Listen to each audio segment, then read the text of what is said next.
Hello friends, and welcome to the Hanged Man in the Moon. If this is your first time here, welcome. Thank you for coming. I'm pleased to meet you. If you've been here before, thank you for returning. I'm truly honored. Friends, if you are a returning visitor, you know that I have begun a different kind of Decan walk. So it's a Decan walk, but it's a different kind of Decan walk. And the reason it is a different kind is that I'm not following we'll call it a tradition now because it's been over 100 years, the tradition of the Golden Dawn's associations of astrology and Kabbalah to the Tarot. I'm reaching for a layer before them, which I have rediscovered for myself. And if you're interested in finding out what I'm associating, how I've come to these conclusions, and why I'm doing this, I've got a whole playlist that might give you some help, and I will put a card up here, and you can click on that card and go watch those videos if you want to see what's going on. But if you're already copacetic with what I'm doing here, follow along, because we are entering another Decan, of course. Yes, we're entering the second Decan of Gemini. And friends, before we begin all of that, first let me say thank you. Yes, thank you for doing all of those things that you do. Thank you for hitting the thumbs up button. Thank you for subscribing and hitting the bell so you get notifications. Those actions you take help other people find us because YouTube shows us to them, and our community grows because of you. And thank you to those who comment in the comment section. You are a blessing as well. Thank you. And friends, thank you for joining me on this journey. I hope this helps you. I know it helps me. And our time together is helping me to solidify, to clarify my understanding of these associations and what this all means for me, if not us. Yes? So, just in case you've never been to one of these videos before, and it is an event, right? Let me tell you what the outline of the video is. First, I will give you a brief recap of the previous Decan, some things I've noticed. Then we will dive right into the current or the coming Decan, depending on when you're watching this. And I will show you two oracle cards.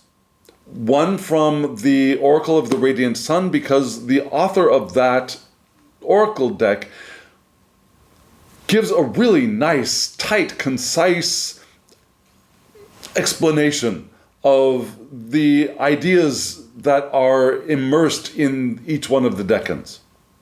Which means that creator actually did more than just Decans, yeah? That creator put all of the 7 classical planets, the 7 heavenly lights, in each one of the 12 zodiacal signs. So that oracle deck is just a phenomenal tool. And I'm using part of that for this Decan walk. And so there's that oracle. And then I've got an oracle which leans into or presents some of the Egyptian Decans, well, all of the Egyptian Decans, and in case you don't know, the Egyptians were the first to organize time around Decans. And so, just to see how the older tradition speaks to our current understanding, I'm bringing in this oracle deck for a visual cue and some information around that. Yes? Okay, so we talk about this Decan from that perspective. Then I pull in the tarot card, which is the representative for this Decan, and we talk about that one tarot card for a little bit. And then we break that tarot card down into its 2 component parts, the 2 astrological parts, the zodiacal sign and the planet, and the major arcana cards which associate with those, and how those major arcana cards might inform the minor arcana card for the Decan. And then, at the last stage of the video, I create a spread a 3-card spread from those 3 cards for this decan, the 2 major arcana and the minor arcana cards for the decan. And I create questions, and then I pull cards from a different deck, and we read that little spread, and then we're done. So, there are timestamps in the description box below, in case you want to hop around. If you want to just look at the 1 tarot card for the decan, you can just hop right on over to that and watch that section. If you want to look at more esoteric associations to this decan, you can hop on over to that. If you want to skip ahead to just reading the spread with a different deck, you can do that. It's all, what do we call that? User play. Anyways, it's all up to you. Okay? So, there we go. Okay, friends. So, first, let me start off with my recap for the last decan. And here you'll see the 3 cards for the last decan. For the first decan of Mercury, yes, which gave us mutable heirs vital attributes entering our world for those 10 days, yes? And so that gives us Mercury in Gemini. And things that and the 2 flanking cards, just so you see, that's the Chariot for Gemini, and you'll see Chariot this time as well. And then we had, for Mercury, the Judgment card. Yes? And for that, just a few general ideas. This decan is about skimming the surface of diverse information. It's about being difficult to pin us down to specific decisions during this time. It's a time of general curiosity instead of deep curiosity. It's a time of communication and writing. Yes? And purification, maybe a little bit, was part of this decan. So things that I noticed were, here in Korea, we are preparing for a local election. Yeah, and local elections are just as noisy in Korea as national elections. Yeah, there are people out on the streets promoting their candidates all over the place. And really, that went into full gear during this season. So there are all these diverse possibilities out there on the streets for people to pay attention to or not pay attention to. And maybe that decision process is still incomplete. Maybe. Which would be a very Mercury in Gemini aspect. The actual elections, interestingly, are going to be in this decan, the one we're about to talk about now. They're going to be within the first 3 days of this coming decan. So that's something else to keep your eyes open for. The choices maybe we make or not.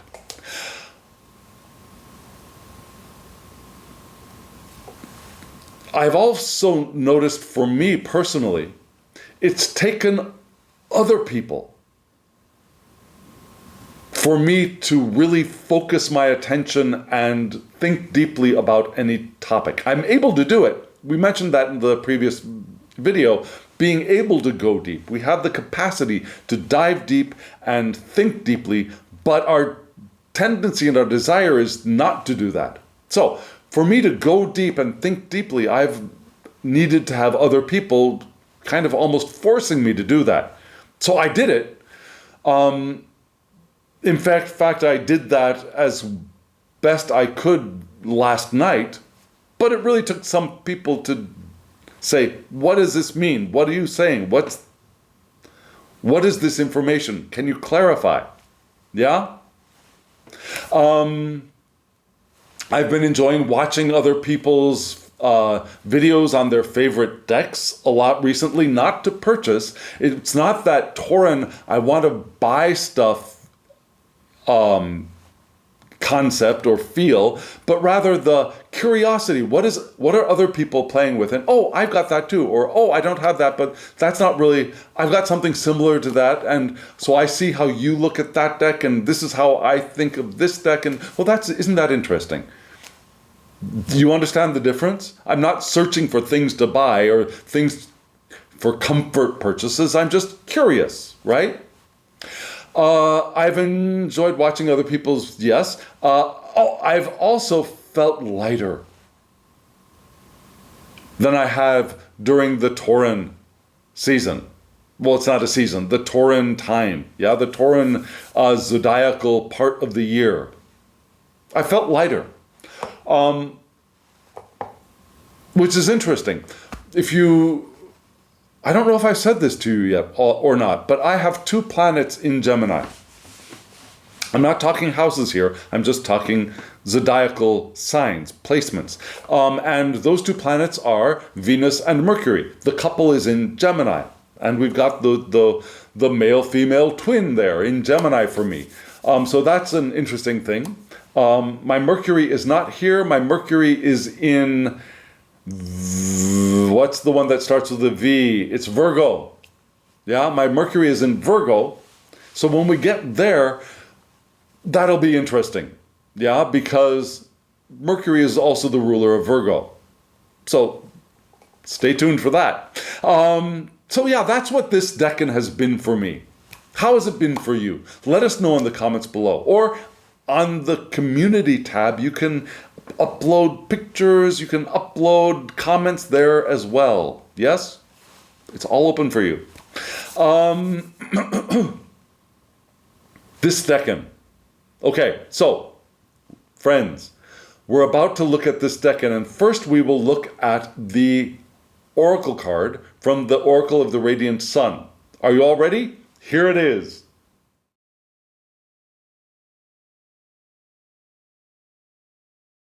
This is an interesting card. Yeah, don't you think so? It's up here for you. The image, the biggest image on the card you see there, do you recognize the Roman god of Janus? Yeah? The faces pointing 2 directions, the past and the future. Seeing that on this card first made me a little bit curious, but also a little confused. I've never really thought of Janus as being part of the Gemini season before. So what did the guidebook say? This is Janus, definitely. And Janus is facing the past and the future, like I said.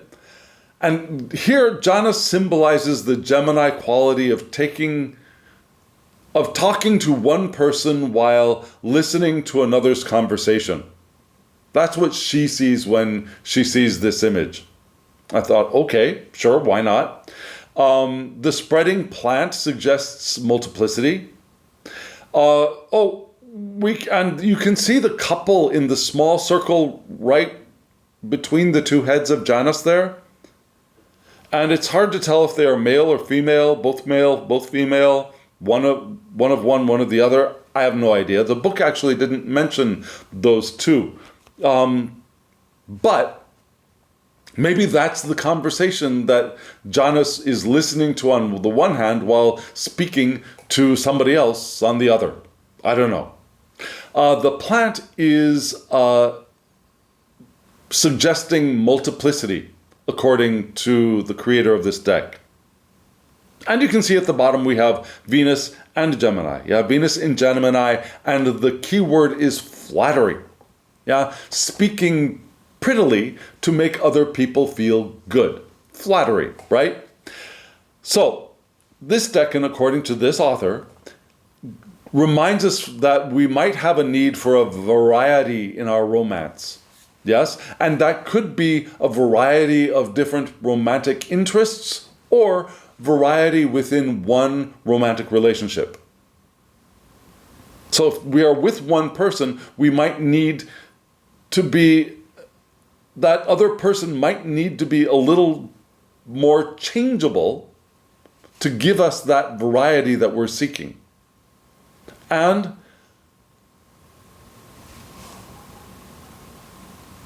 For us to maintain our devotion,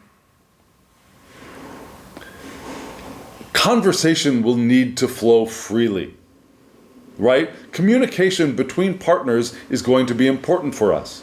And it's important for me because, like I said, my Venus is here in Gemini too. But even if your Venus is not in Gemini, at this period of time for these 10 days, maybe, you might notice that communication with your loving partner, whether it's a romantic loving partner or maybe another kind of loving relationship, is going to be more important or significant, and a lack thereof might make you feel wanting in some way. Yes? Does that make sense? And there's a need for freedom here. Yes? We might still spread our attentions and affections thinly.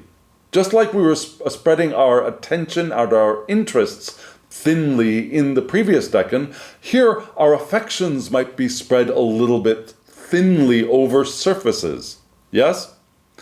And we might talk in order to get the attention that we're craving, in order to feel related to other people. And maybe words are more important than actions for us right now. Yeah? Usually we say actions speak louder than words, but during this period, maybe the speaking and the words we say and hear are going to be more significant for us. But you didn't say it, you just did it. Yeah? You didn't say you loved me. I showed you, but you didn't say it, right? Sometimes that happens in life, and that might be important. So maybe we want to be proactive and make sure that we are communicating as well. And we have maybe the potential to have very smooth tongues, yes? And we're able to dole out compliments. And we may be using those compliments in order to manipulate others sometimes. So we might want to be careful. Are we using our compliments for good or for ill, right? Flattering can be good. Cajoling can be nice. But if we're using it as a manipulative tool, we might want to pull in the reins. And we might have an interest in literature, in art more than usual during these 10 days. Check in with yourself to see if that's true. So yeah, this could be a very romantic, verbally, poetically romantic, or loving, and loving time for us. We want to use our words for good, not for manipulation. We have the capacity to pay attention to many things, especially in the realm of relationships. But again, we want to make sure we're doing things for the best reasons. Yes? Okay, so those are some things that are potential for the next decan, for the next 10 days. Now, I'm going to show you the Egyptian decan for this time, and then we'll talk about some other information for this decan. Okay, so friends, here is the Egyptian decan's card from an oracle deck. Here it is.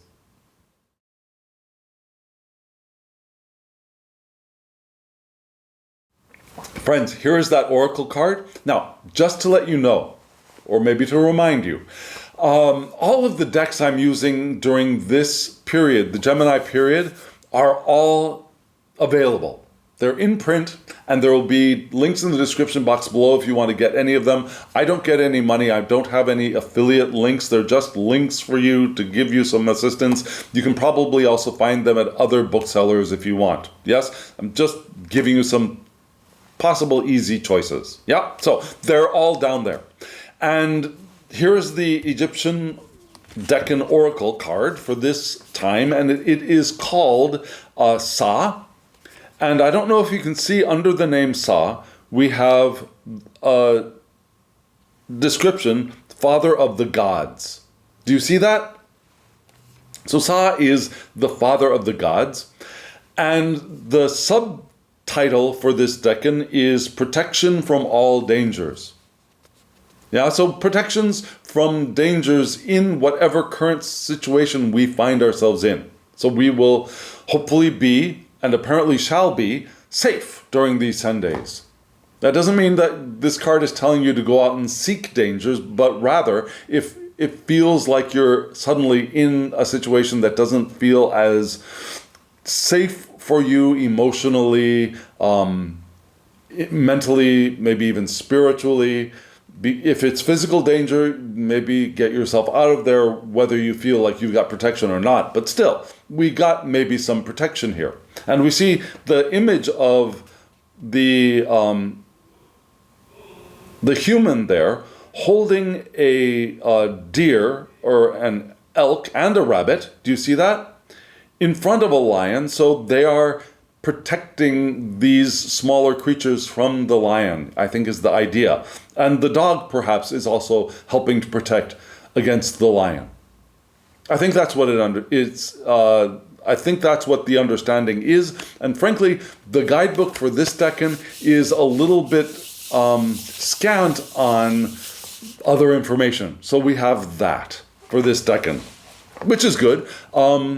I'm not really sure what to do with that yet. Maybe after 10 days, I'll have more ideas for us.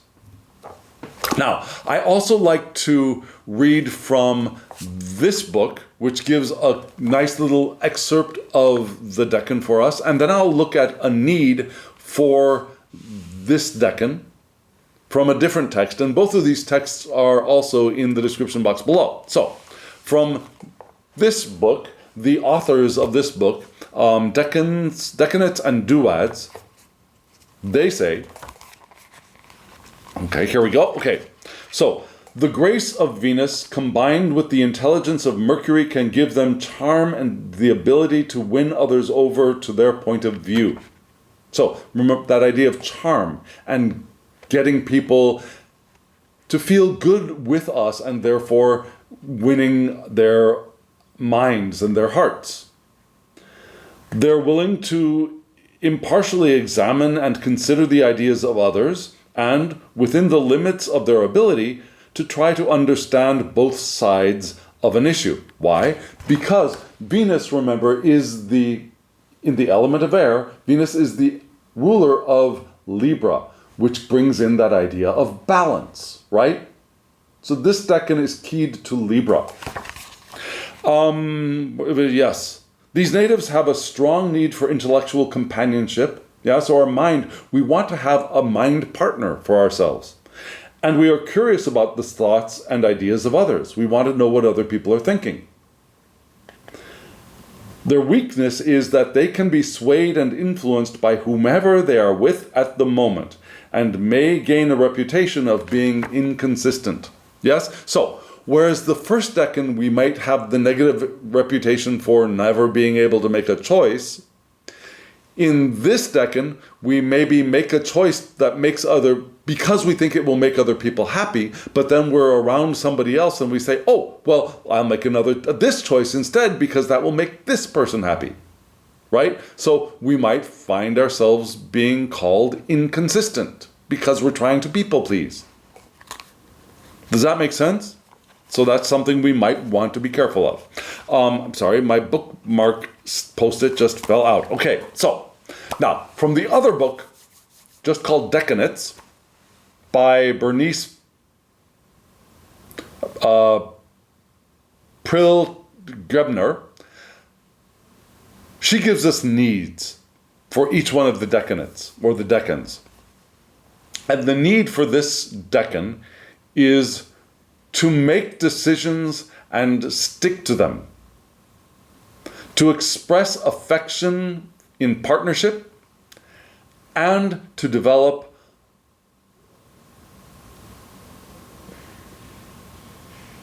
two-way communication. To develop two-way communication, yes? So we don't just want to talk, But we don't just want to put ourselves in the receptive listening position. We want communication. Yeah? We want to express our affection, not just wait for it. We don't want to just wait for the reception of it. We want to express our affection. And when we make a decision, stick to it, which might be challenging with the Libran influence of this next 10 days. Yes? Okay, friends. So, remember, in the last decan, we had the Seven of Swords, the guy running away with a lot of different ideas, right? So guess who is coming to visit us in this decan? Are you ready to look? Here it is.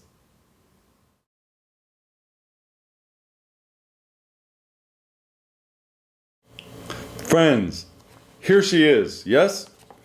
And before we go into this one card, first, what do we see? We see the woman. She looks like a female presenting person. The woman bound up, blindfolded, and surrounded by 8 swords, right? There's water on the ground, which makes us think of the flow, but not a huge flow. It's a small flow of emotions, right? She's standing there. She's standing in her own emotions, maybe. And we wonder how she got there. Yeah, did she get herself bound up? Has she bound herself up with her negative thoughts, with her troubled thoughts? Has she put blindfolds over her own eyes because she's not able to or doesn't want to see clearly? Could she use those swords to free herself from her bondage? So I was speaking to a very a close person for me last night about the decans and the associations that I have discovered for myself and for us, hopefully. And he was asking about the Seven of Swords. Why is the Seven of Swords Mercury in Gemini? And I was talking about those ideas. And then I pulled out this card and said, so this is the next one. And he was thinking, well, why is this now Venus in Gemini? And so I was trying to give him some ideas. And one thing that suddenly came to my mind, I'm not sure it's actually a new revelation for me, but it was something that was perhaps newly clarified, and I'm not exactly sure I was right, but something that was newly clarified was, well, okay, so Libran Venus, who is interested in beautiful thoughts and having good relationships, thinking with other people, and maybe not really good at making choices because there's this side and there's this side, and wanting the balance and wanting everything to be harmonious and nice and happy with other people, right? Gets into Gemini with all of these thoughts and bouncing around, and Venus might feel like, I'm bound up, yeah? This is not comfortable for me. All of this stuff bouncing around is uncomfortable for me, and I feel trapped in here. But then, and that is possible. That is a possible idea. But then something else occurred to me this morning as I was coming into work. I was riding into work. I was thinking, okay, yeah, but then what about pecking orders? Yeah? There is a kind of pecking order to the gods, right? Saturn is the big one. And then below Saturn, the sun, Jupiter, right? The big baddie and the big goodie, right? And then below them are Mars. Mars has less influence than Jupiter or Saturn. And Venus might have less influence than Saturn and Jupiter. Yeah, she's the minor benefic. And then Mercury is this little guy running around, right? So, who's in charge? If Venus comes into Mercury's domicile, Mercury's rulership, Is Mercury still completely in charge? Maybe Venus is here saying, no, stop, wait, we gotta make we have to have good relationships. We have to make decisions. I might not know which decision to make yet, and my ideas might change, but we can't just go running around looking at everything, right? We gotta find balance. We gotta find relationship. We gotta talk to other people, right? So maybe this is Mercury feeling bound up by Venus's dominance. I don't know. I'm not sure yet. These are just two possible, and maybe it's both, and maybe it's neither. I don't know. So these are ideas that are bouncing around in my head, kind of like Mercury, maybe. So what do you think? Let me know in the comments below. Do you have any opinions or ideas about that? Because I'm still in the formation stage of my idea in relationship to that. But so here we have this. Yes, the Eight of Swords. And the Eight of Swords, we'll see later on the Tree of Life, is associated with Hod, which for me is surrender. Surrendering to what is. Yeah? And you could say that she has surrendered to her situation now too. Do you see that? But we have the Eight of Swords, which is in Gemini, but keyed to Libra. So we have Venus in Gemini, and we have the cardinal aspect of mutable heirs, vital attributes entering our world during this decan. And I just mentioned that Hod is associated with surrender for me on the Tree of Life. There are other interpretations of Hod, but for me, I think surrender to what is the best. Yeah? So what is this card upright? What's a nice keyword? Well, how about open ambiguity?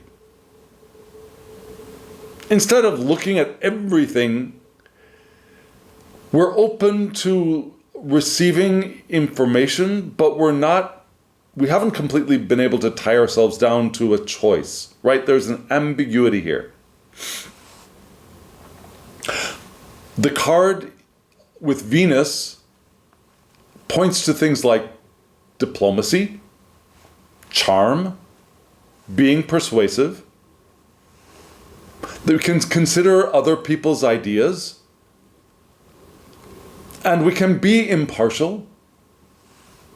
We can understand from both sides of an argument, which gives us, okay, I understand this, and I understand this.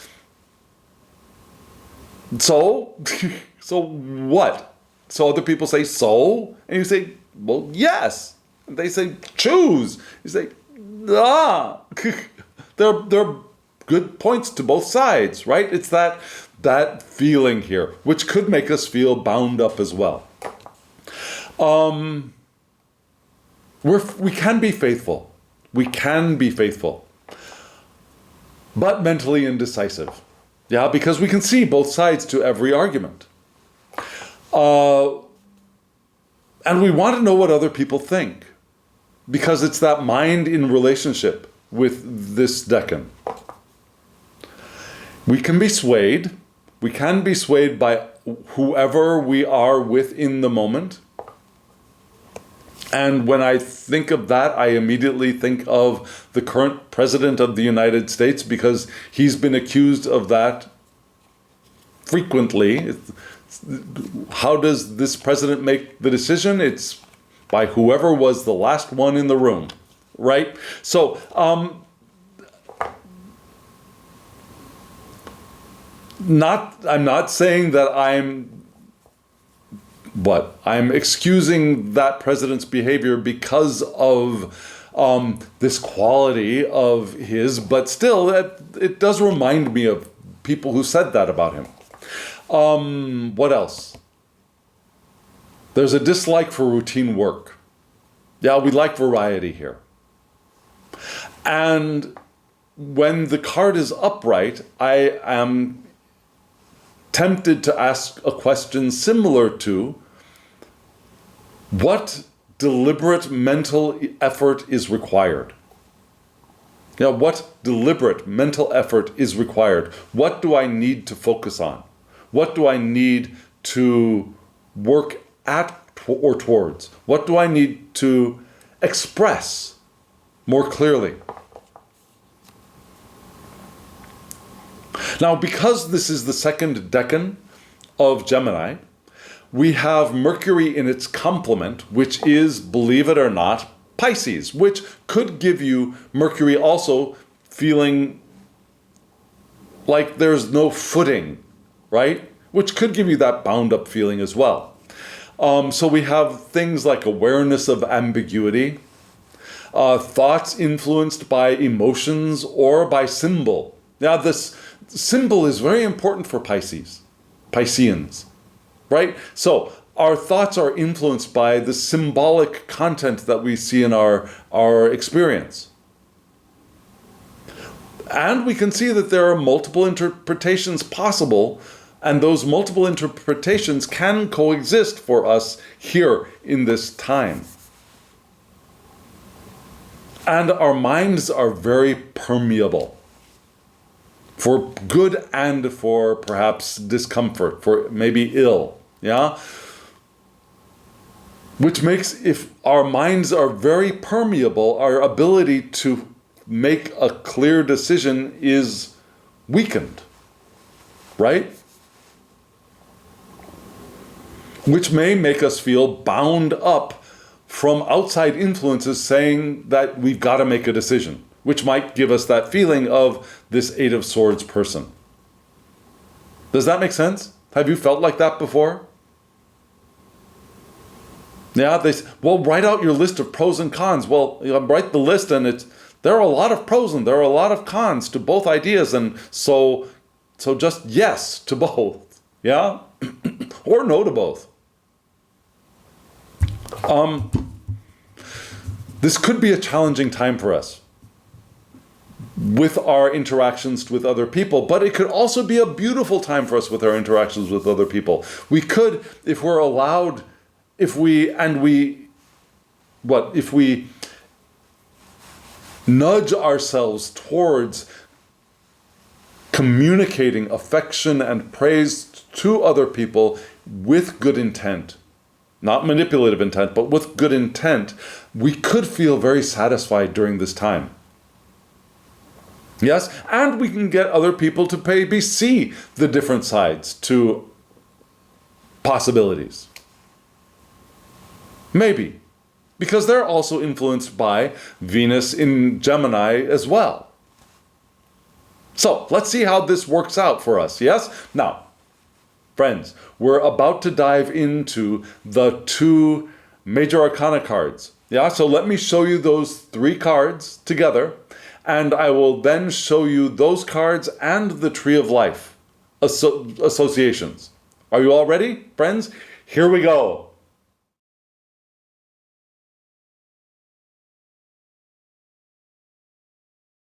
Friends, you see up here, we have the Chariot, the Eight of Swords, and then the Star, right? Because the Chariot is going to be here again next decan, because the Chariot stands in for Gemini. And you can see, if you can see as I see, the Gemini quality of the Chariot, right? Those two aspects of mind, the white part and the black part. Not saying that one is good and one is bad, or one is good and one is bad, but they're different, right? They're opposites. And so Gemini wants to, when Gemini is doing Gemini the best, wants to bring those aspects of mind together to point in one direction and go in one direction. But oftentimes our thoughts and ideas scatter, or we get distracted and interested in so many things around us. Right? Part of our mind wants to go this way, part of our mind wants to go that way. We're looking this way forward. Right? So there are challenges here. So the Chariot points to Zayin. Yes? And Zayin is the 7th letter of the Hebrew alphabet. And Zayin on the Tree of Life, you can see there, connects Chokmah and Gevurah. So it connects our wisdom to severity. Yeah? So wisdom comes into our life, and this path connects it to trying to set boundaries and borders and organization, and this is correct and this is maybe non-correct. Yes? And it connects us with a Martian quality, perhaps. But Mars is not part of this conversation, okay? So just remember that. And Zayin is the Hebrew letter which points towards sustenance and nourishment. It's also the weapon or the sword, and we can see the charioteer there has a wand in his or her hand, and often the charioteer will also have a sword. But we see the armor of a warrior in this charioteer, right? And it's maybe a victory procession for this charioteer. We also have the idea of spiritual warfare, and balance. And we have the runic association to Gebo, which is the rune for a gift, but also divine generosity. It's the rune for partnership. Now those two sphinxes there, we want to get them partnered up, right? And harmony. We want those two sphinxes to be moving harmoniously. Loyalty. We want those two sphinxes to be loyal to us as well. And exchange. So positive traits for that card are flexibility. Very mercurial, right? Very Gemini. Intelligence, communication, and adaptability. All very Gemini qualities. So that's influencing the Eight of Swords. There's a duality and a unity together in the Chariot here, right? There's a reconciliation of opposites into a unified whole that is possible for the Chariot and possible for all of the Gemini decans. There's the finding the middle path. On the Tree of Life, we have the one pillar of severity. Well, for you, let's see. The Tree of Life that you're looking at, you will probably see, yes, on this side, we have the pillar of severity. On this, which is the mother pillar, we have this side, the pillar of mercy, which is the father pillar. And then there's the middle path in the center. Right? So, Gemini wants us to bring severity and mercy together to the center path of the central pillar, which connects the monad to manifestation the most directly. Right? And we have communication and intellect again. And it's a time for study and for reception of divine wisdom with Gemini. All perfect things for the Eight of Swords, right? So we want to do all of those things. And on the other side, we have Venus with the star influencing us.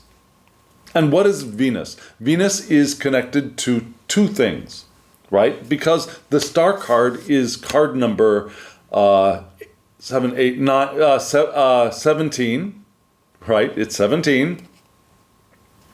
We have the Hebrew letter Peh, which gives us the connection between Gevurah, right? We connected Chokmah to Gevurah with the chariot. Now we connect Gevurah to Hod with the star. Yes? And that means we connect our severity with surrender to what is. So we start with that organization, and then we surrender to what actually is instead of trying to work so hard to get things in their proper places. And we're able to accept what we actually are experiencing in the world and find our way around any obstacles with maybe the hope of the star card. Now, Peh is also associated with Venus. And so we have Netzach lit up, because Netzach is the Sephirah of Venus. Right?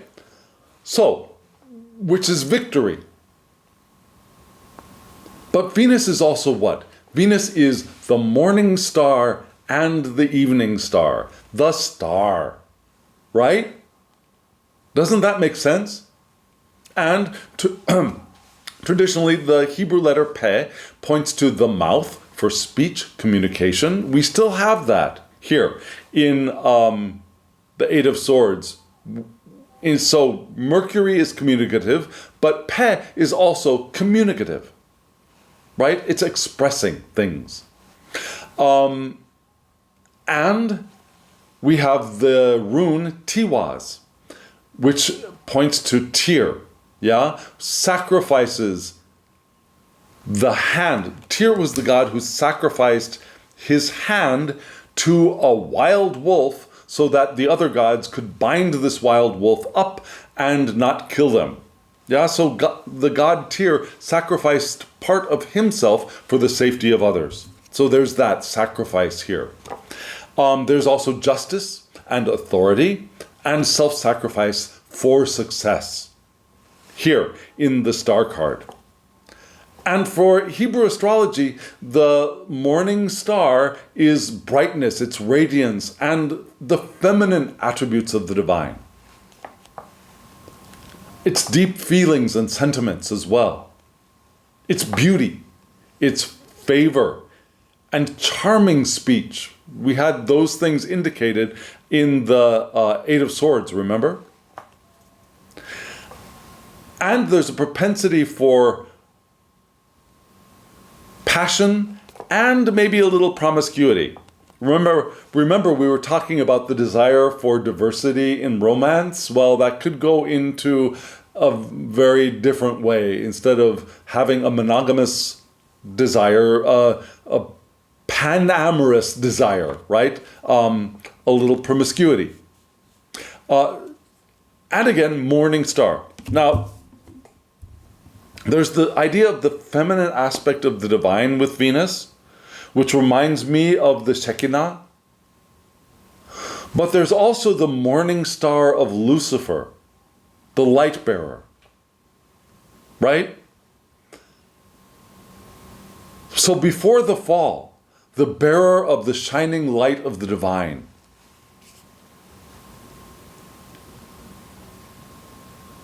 Isn't that interesting? For me, that's very interesting. And then bringing those two together, Venus, the star, and the chariot together here in the Eight of Swords, we have the potential for something really beautiful, but we also have the potential for getting ourselves bound up and tied up. Right? Does that make sense? So, this bound up image, I don't think is the, well, watch out for this next 10 days because you're going to get bound up and tied up and you're going to feel trapped. It's not necessarily the case. There are other possibilities. There could be the free flow of communication, the free flow of speaking our hearts and our emotions and our passions and being interested in others and wanting others to feel good and wanting our ideas to be harmonious and seeing the good and the bad in everything that exists, seeing both sides and understanding both sides exist. But then we could also feel trapped because other people or circumstances won't let us expand and feel that breadth of allowing ourselves to be balanced and seeing everything and seeing the possibilities and the potentials. And does that make sense? So, this could be a very love-filled, affectionate time of the year for us if we spur ourselves to be communicative and be proactive in expressing good stuff to other people. Or we could get ourselves bound up. And let's see what happens. And I'd love to hear from you if which direction you were able to go during this decan. Yes? Okay, friends, so we've got this decan all laid out. And just quickly look at that tree of life once more. Yeah? We've got the information, the wisdom coming in Chokmah, and it flows down to Gevurah, to severity, with the chariot, right? And the star brings that from the severity down into surrender. And then the 8, which is Mercury, is lit up with the 8 of Swords. So our surrender is highlighted and lit up with the 8 of Swords. With the shining, you could say the shining light of victory with Venus in Netzach. So this pattern, this flow, is really interesting to me on the tree of life here. Now, we're going to see 3 more cards, right? We're going to see a little spread. Now, before I introduce the spread, let me introduce the questions that I drew from these 3 cards, right? So, from the chariot this time, the question I pulled was, what can I focus my conversation on? So, last time it was focusing our minds. Now I want to focus my conversation. What do I want to talk about? What do I want to communicate with others? Yes? Then from the 8 of Swords, I wanted to know, what can I focus my thoughts on? Yes? And then from the star with Venus, I thought, what will shine forth? So, what do I want to focus my conversation on? And from that, what do I want to focus my thoughts on? And then from those 2, focused conversation, focused thoughts, what shines forth from those things? Can you see a connection to those 3? I hope so. So, let me show you the 3 cards that we got for those 3 questions. And then I will also show you the revitalized, or the information from those 3 new cards on the Tree of Life. Are you all ready, friends? Here they are. Here are the new cards.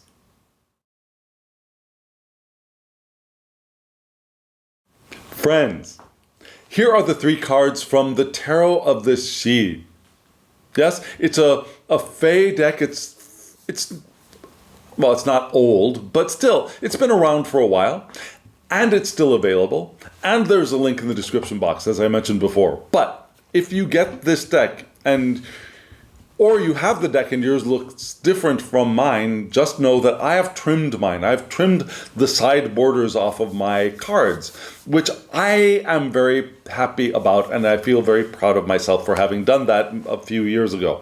Yes, I love having these cards being able to be side by side, right, without anything interfering with their interaction. I don't think, for me, they need separation. Yes, I like to see the flow without any borders between them. And over here, you can see on the Tree of Life, I have 3 purple Sephira lit up for the 3 cards on this side. Yes, so the purple ones are from this set of 3 cards, and the yellow ones are from the 3 cards we looked at just a moment ago. Yes, so you can see from my 3 questions, the first question being, what can I focus my conversation on? The response was Warrior 2, which is the 2 of Wands. Yes? The second question, what can I focus my thoughts on? The response was Dreamer 3, which is the 3 of Swords. I know, when I saw that I thought, I don't know, that's not good. And then, what will shine forth? The answer was Dreamer 6, which is the 6 of Swords. And I thought, well, I don't know if I like all of this. But when we get into the astrology, we'll get into the astrology in just a moment.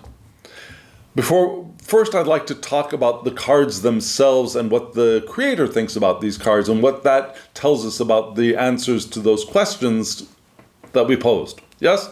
So, first question, what can I focus my conversation on? We had the warrior 2, which is the 2 of wands, and you can see that Fae person there in a very challenging pose to me, yes, standing on tiptoe with bent knees in a squatting position. Let me hold the card up. This is the back of the deck when it's trimmed for me. The squatting pose with the arms like this, and from those 2 hands we got this 2 flame dragons going up into the sky. It's a beautiful card, but it looks like a very challenging pose to be in. Yeah? And you can see 2 paths, right? Which really makes us think of that Libra aspect of Gemini. Yes? Gemini, just Mercury in Gemini is looking at everything, all the shiny stuff around. Venus in Gemini is looking at these 2 things, and there's this side, and there's this side, and there's this side, there's this side, and which should I choose? It's kind of that 2-ness of the 2 of Warrior 2, right? Here, the subtitle, if you can see that, is Power Awakens.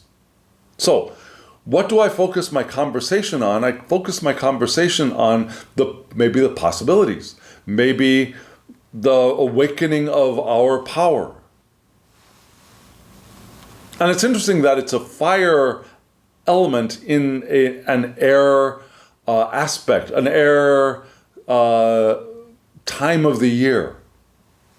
Now, they are mutually well dignified, right? Fire and air are well dignified. They ignite and they light each other up. So this is a good thing, right? It energizes us a little bit more. So maybe our conversation can also be a little bit more animated, more energized. The creator of this beautiful, beautiful, beautiful deck says, "The warrior's soul is now awake. 2 from 1, which will he take? The fiery serpents rise inside to offer wisdom as he decides." So those fiery serpents are here to help us make decisions, to make the decision of which way to go. So according to the author of this deck and the artist of this deck, she did all of it, it's duality, it's awakening, it's direction, it's choice, and it's creative partnership. So we want to communicate creativity in partnership with other people. We want to feel inspired from within, maybe, and maybe allow that fiery inspiration of those 2 serpents to guide us as we speak about our possibilities with other people. Yes? And then Dreamer 3. Where is our mind now? What can I focus my thoughts on? And when we think of the 3 of Swords in the Smith-Waite deck, we think of the heart with the 3 swords stuck into the heart and the rainy background, right? It's very dreary, it's depressed, it's heartbreak. We think of all of those things, but still, it is a sword suit. So it's also the thoughts about those things or what we learn from those things. In this card, we see a female presenting figure with a big empty circle in the heart instead of having the heart there, right? So there's a gaping hole in her chest that we can see through. Her hair seems to makes me think of a tree. It looks like she is a tree with her hair being the branches and her arms maybe even being the branches, her body the trunk, what would be her legs going down into the ground. And we see 3 birds there. I think they're supposed to be, let me double check, are they ravens or are they crows? Ravens, they're ravens. Okay, have actually taken the heart out of her, and those 3 birds have split the heart into 3 pieces. An interesting conception. So, what can I focus my thoughts on? Well, maybe I want to focus my thoughts on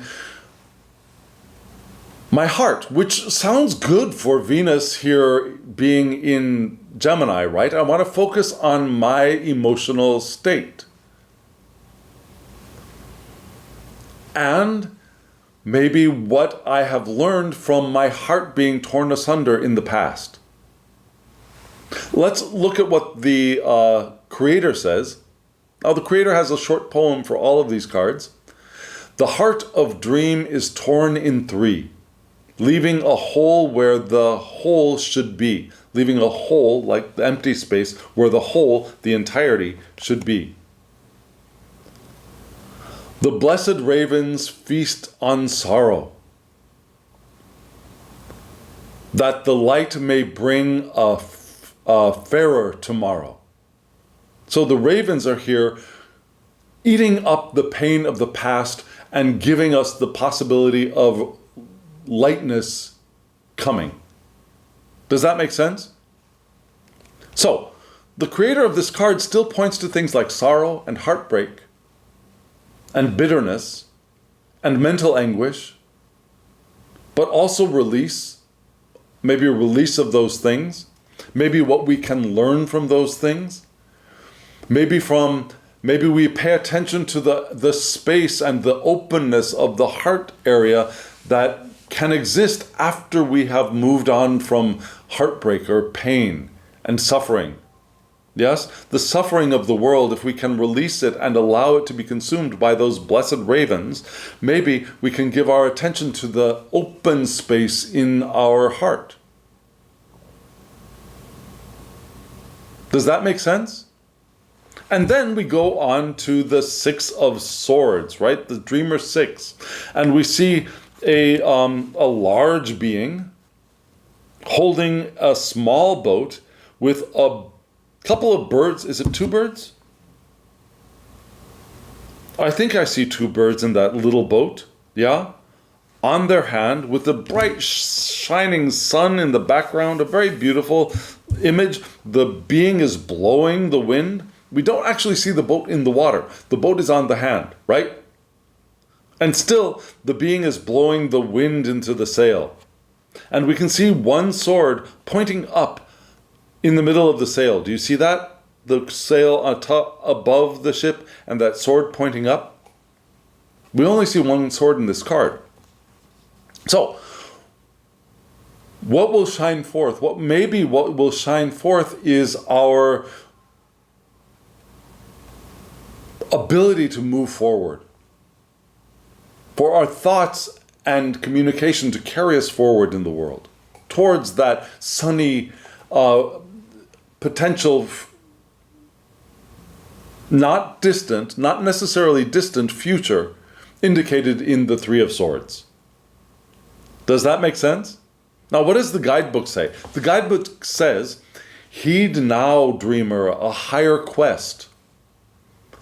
The winds of fate who blow you best will guide you now in secret ways to brighter truths and clearer days. So what will shine forth is maybe that hope of moving forward towards a brighter future. And the key words that the creator of this deck gives to this card are escape, travel. We might travel. I don't know. I don't see travel for me, but maybe you. Destiny, going with the flow, logic, and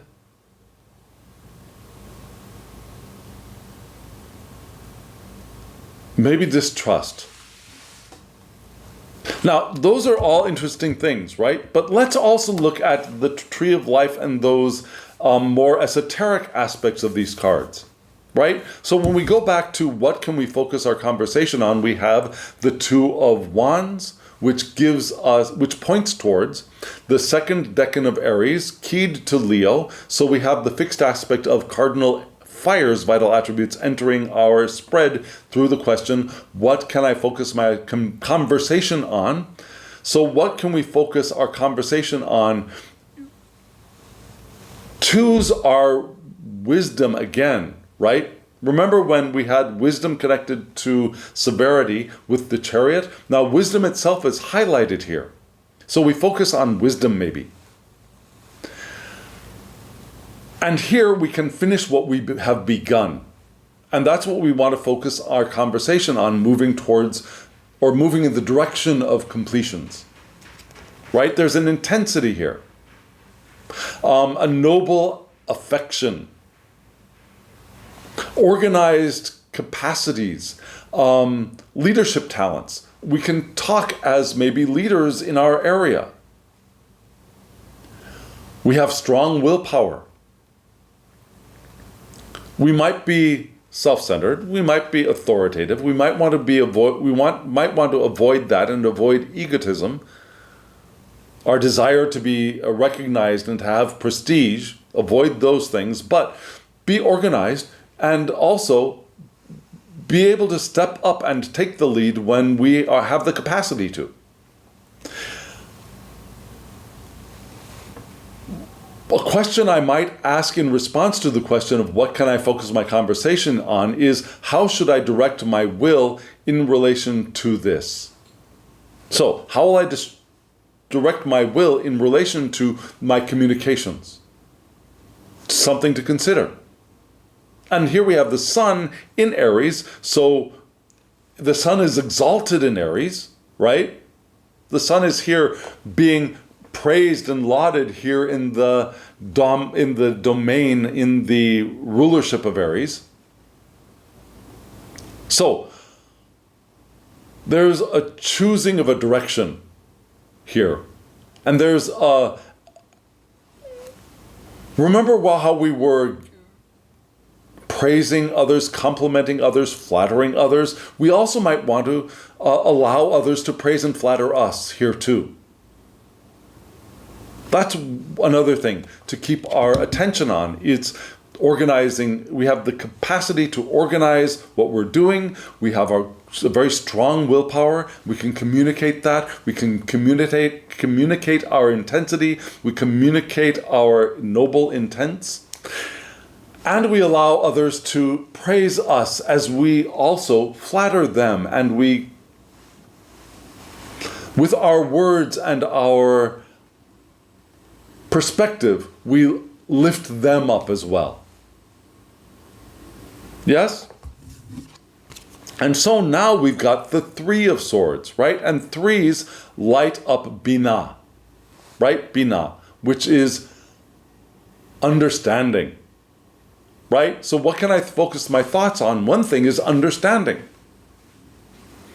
And this gives us the third decan of Libra. And remember, we were talking about Libra being keyed to this decan, so that's significant, yeah? That we are here in Libra with this card.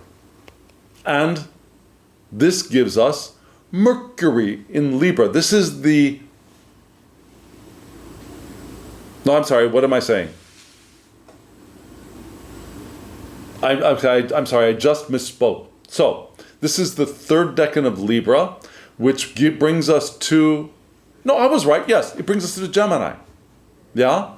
The second decan of Libra is keyed to Aquarius. The third decan of Libra is keyed to Gemini.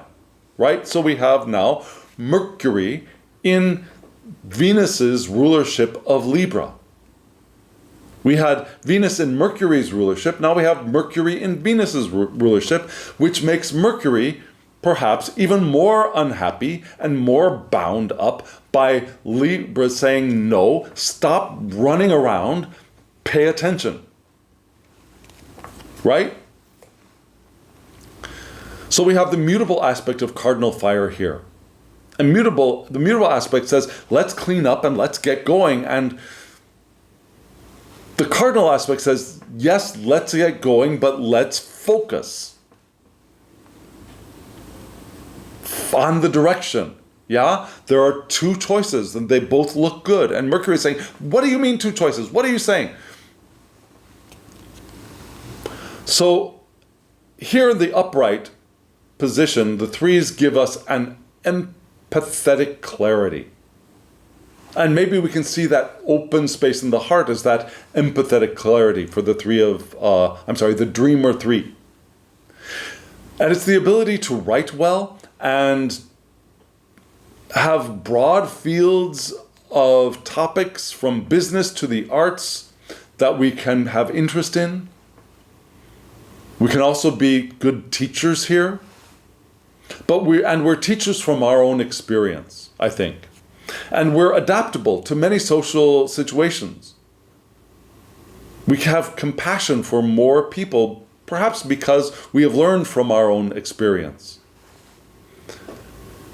There's redemption here in this position. Yes? We're expressive, we're adaptable, and we're versatile. And the question I might ask is, how can the insights we have had be expressed or understood? And that's what we want to focus on, is what insights that we have gained from our experience that we can express and that we can understand. Yes? Now, Venus, the third decan of Libra, ruled by Venus, gives us Venus in her exaltation. And Venus is exalted in Pisces, of all places. Remember, we had Pisces, Mercury was in Pisces in the 8 of Swords, right? Its complement. Now we have Venus going into Pisces in her exaltation. Yeah? Might make Mercury feel a little bit more, what? A little lower, more, feel its position on the totem pole being lower even more. Yeah? Venus being glorified now might make Mercury, who maybe felt a little invaded by Venus in the second decan of Gemini, now might be feeling even more overwhelmed. Yeah? But what happens? With Venus in her exaltation, she's compassionate, she's understanding. Her insights come from empathy.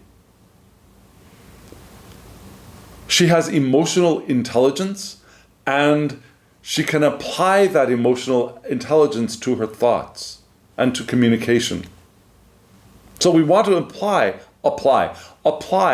our emotional intelligence to the thoughts that we are having, and that's the question, what can we focus our thoughts on? Another thing is focus on our emotional intelligence. And perception softened, but deepened. Because this is a relational planet, a seductive, a sensual planet here swimming in the waters of Pisces, of boundaries dissolved, yes? So there's that compassion, there's perception softened, deepened, broadened. There's that potential, which might make us a little difficult to pin down, right? Okay, but those are the positive aspects that we can focus our thoughts on. And so now we move into Dreamer 6, which is what? 6 of Swords. That is the 2, 3, 4, 5, 6, the third decan of what? Aquarius. Yes? So it's Aquarius keyed to Libra. Libra, again, here we've got Libra and Venus entering another environment of Aquarius. So we have the cardinal aspect of fixed air's vital attributes answering the question of what will shine forth. Well, Venus is here again. Yes? In an Aquarian, a little bit cold environment. But maybe not as uncomfortable as trying to battle with her younger brother, right? She's with Big Daddy, who might be a little bit dark, but she can still shine. So the 6 of Swords gives us, again, cardinal aspect of fixed air. And upright, we have a keyword perhaps of orderly transitions. Yeah, we move forward. What will shine forth? What will shine forth is our ability to move forward in life in an orderly fashion, because Saturn likes order, right? There's a strong desire to achieve worthwhile scientific, social, humanitarian, organizational goals. Yeah, we want to achieve things in the aspects of figuring stuff out. Yes, working with other people, social. Working for the betterment of other people, humanitarian, whether it's our family, our friends, or society in a larger sense. And for getting our goals organized. We have interest in psychology, sociology, human relations, from the smallest sphere to the largest sphere. We're extremely loyal and responsible. Now, Venus in Libra gets responsibility here in this Six of Swords, right there. And association is important for us, right? We can be diplomatic. Remember that from the Eight of Swords, there is that possibility of diplomacy. Genius or eccentricity is possible here. Yeah, Aquarians in the structure of Saturn are still a little bit sometimes forward thinkers. And there's the possibility of being highly nervous, which could be our downfall, our Achilles heel. The question I might want to ask in response through this card is, how can we clearly or coherently, let me say that again. How can clarity or coherence be restored? How can we get our clarity and our coherence together?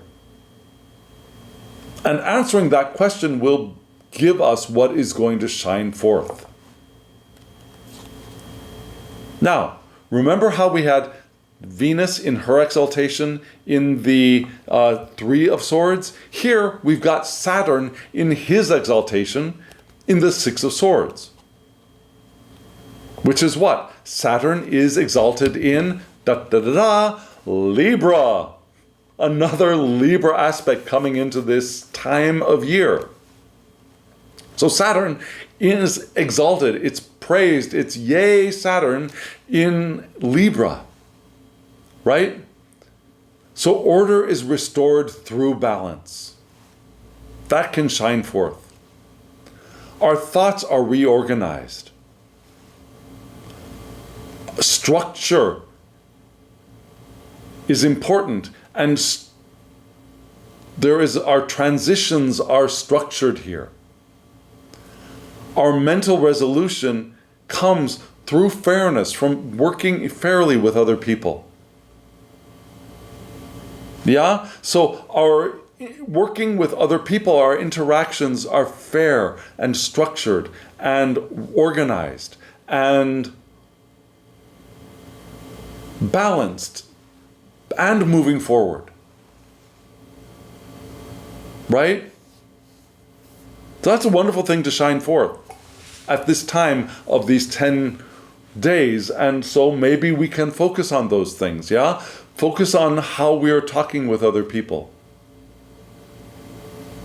Being able to give praise as well as accept it. And all those other things we talked about. In addition to our thoughts going on what we have learned from our past experiences, which might have been painful, but have offered us redemption and empathy for other people, and thinking about the insights and the insights we have gained through empathy, and our emotional intelligence as what shines forth are moving forward into a brighter future.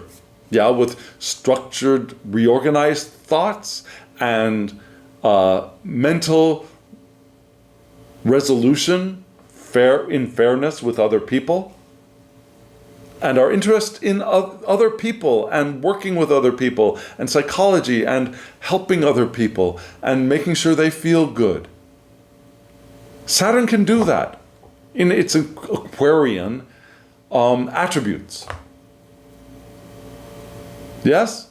So there are some very positive things, but it can also flip into the dark side, and we can feel ourselves bound up if we get lost in confusion or in indecisiveness or in other people's needing us to be pinned down. Yeah? Okay, friends, there we are. That's this coming 10 days. I wonder what it's going to be like. I wonder what you think it's going to be like. I'd love to hear you. I'd like to hear from you in the comment section below. And friends, now, as always, I wish you love, joy, well-being, and pure awareness. Thank you.